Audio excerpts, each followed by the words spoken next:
Coming up, we will take another look at the ongoing protest by black jewel miners in Harlan County at the break of day who have gone around 1 month without seeing their last paychecks. And a group of West Virginia lawmakers want control of a recent $37 million opioid settlement with the drug distributor McKesson. Plus, in the week leading up to Fancy Farm, Kentucky's Democratic nominee for governor has picked up another interesting endorsement. Dedicated to Eastern and Southern Kentucky, this is WYMT Mountain News This Morning.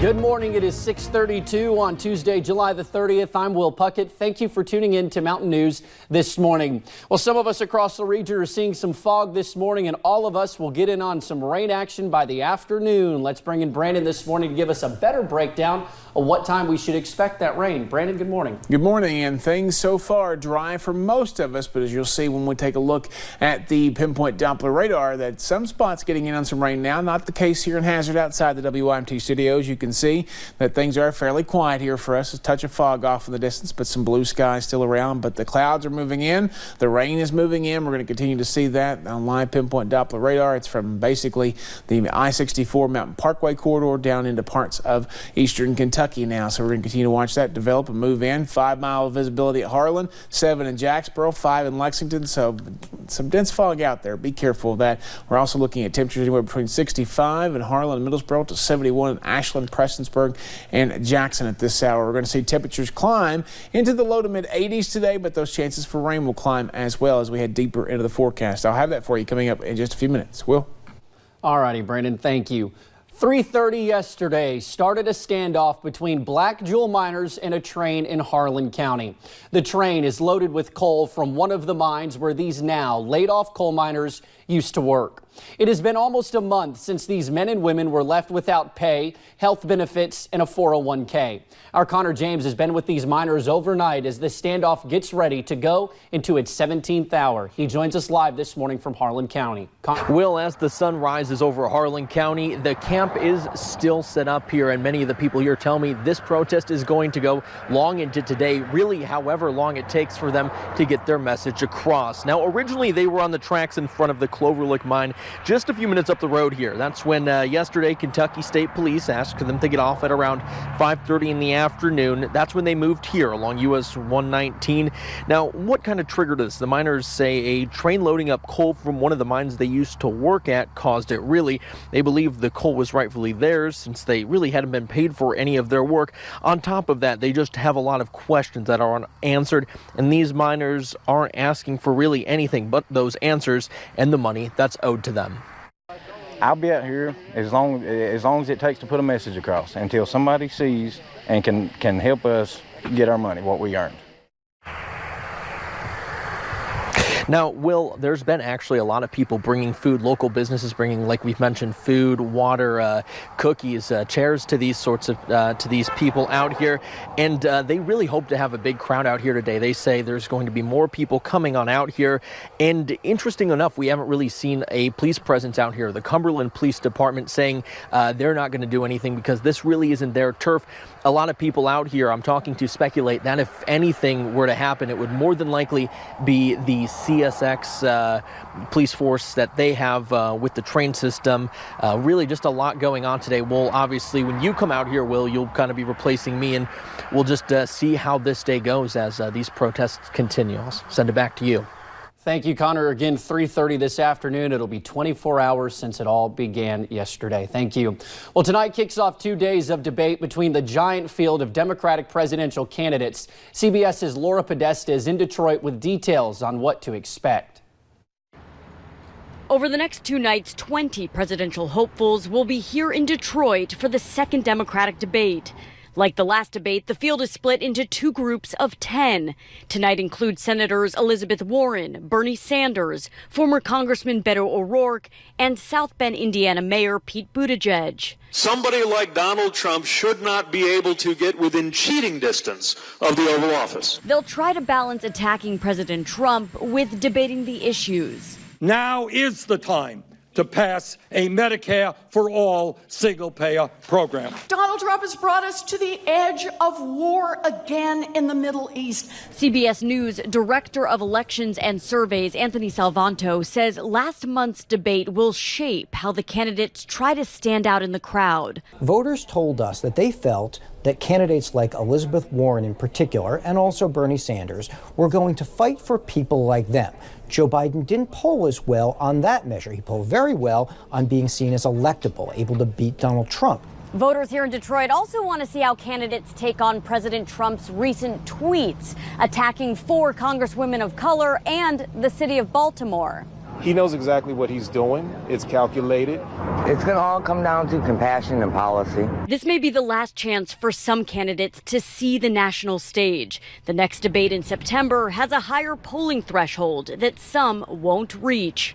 Laura Podesta, CBS News, Detroit.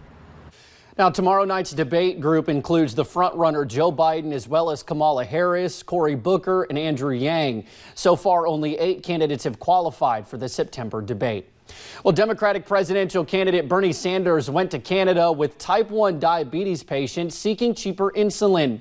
He made the trip Sunday to highlight what he calls the corruption of pharmaceutical companies. Sanders says in Canada, insulin is 1/10 of the price, and there is strong evidence that there is price fixing in the United States.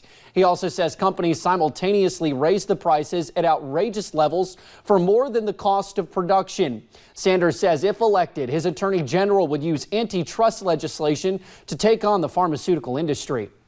A group of West Virginia lawmakers want control of a recent $37 million opioid settlement with the drug distributor McKesson. Members of the House of Delegates asked the Attorney General to let the legislature divvy up the money so it can be used for opioid treatment programs rather than on administrative costs. West Virginia settled its lawsuit with McKesson back in May. The state had accused the company of shipping millions of suspicious painkiller orders to the state as it was being ravaged by the opioid epidemic.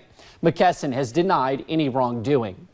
Meanwhile, attorneys for a Pikeville doctor charged in what officials are calling the largest prescription opioid takedown in history have requested a continuance in the case. Federal prosecutors say Dr. Scotty Akers and his former office assistant, Sierra Stamper, exchanged opioid prescriptions for cash from people on Facebook.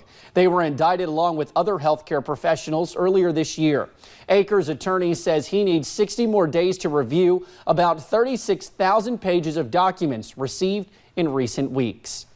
A federal judge has avoided making a decision about whether congressional Democrats can request and receive the president's New York state tax returns for now. Monday, U.S. District Court Judge Carl Nichols essentially asked the parties to figure out a solution themselves. Nichols ordered attorneys for President Trump, the House Ways and Means Committee, and the state of New York to meet and propose a solution by 6 p.m. today. President Trump says he is endorsing Daniel Cameron for Kentucky's Attorney General. The endorsement comes as Cameron is facing calls to condemn comments made against his opponent's daughter. The Herald Leader reports Cameron posted a video last week about Democratic challenger Greg Stumbo. In it, he calls Stumbo a deadbeat dad. After a response from Stumbo's daughter, Republican consultant Trey Watson said Stumbo isn't the father she thinks he is. On Twitter, Stumbo said his kids and family should be off limits. In the week leading up to Fancy Farm, Kentucky's Democratic nominee for governor has picked up another endorsement. State Senator Dan Syme, a Republican, is throwing his support behind Attorney General Andy Beshear. Syme says when it comes to dealing with the pension problem, Governor Matt Bevin has, quote, failed miserably. Bevin and Beshear will both take the stage at Fancy Farm in Graves County this weekend. The political picnic at St. Jerome's Catholic Church marks the traditional start of the fall campaign season. To Estill County now, where Irvine police say a man admitted to stealing from a home to support his drug habit. They say Brian Woolery stole $20,000 worth of items from a home on Geneva Avenue. Those items include jewelry, coins, and knives. He said he did it because of his drug addiction. Woolery told police he wanted to right his wrongs, saying he has been sober for 7 months now. He is charged with theft. Police are looking for a motive as to why a gunman went on a deadly rampage at a food festival in Northern California Sunday, leaving 3 people dead, 12 others shot, and dozens more hurt as they ran from gunfire. Yesterday, they identified the shooter as 19-year-old Santino William Legan. Investigators say Legan, armed with an AK-47 assault-type rifle, evaded security by cutting through a back fence and then opening fire. President Trump condemned the shooter as a wicked murderer, saying the nation would grieve for the victims' families. Well, your time is now 6:42 on this Tuesday. Let's send it on over to Brandon for a look at your weather. Brandon?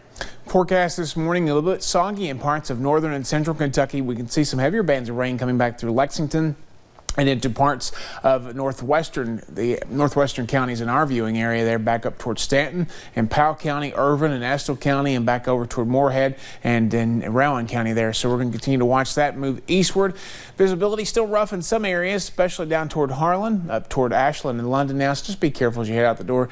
Temperature is back down to 64. That Y sensor has been crazy the last little bit. They go from 64 to 68 and back, but now 64 to 71. That's the temperature range for you across the state. 72 Paducah, Owensboro, Clarksville, 65 in the Tri-City, 67 in Charleston, West Virginia. Iced coffee forecast, not a bad start to the day. Keep it on a medium there because only about the mid-60s for most of us. But the out-the-door forecast for later, we are going to see those rain chances ramp up as we head deeper into the afternoon. Will?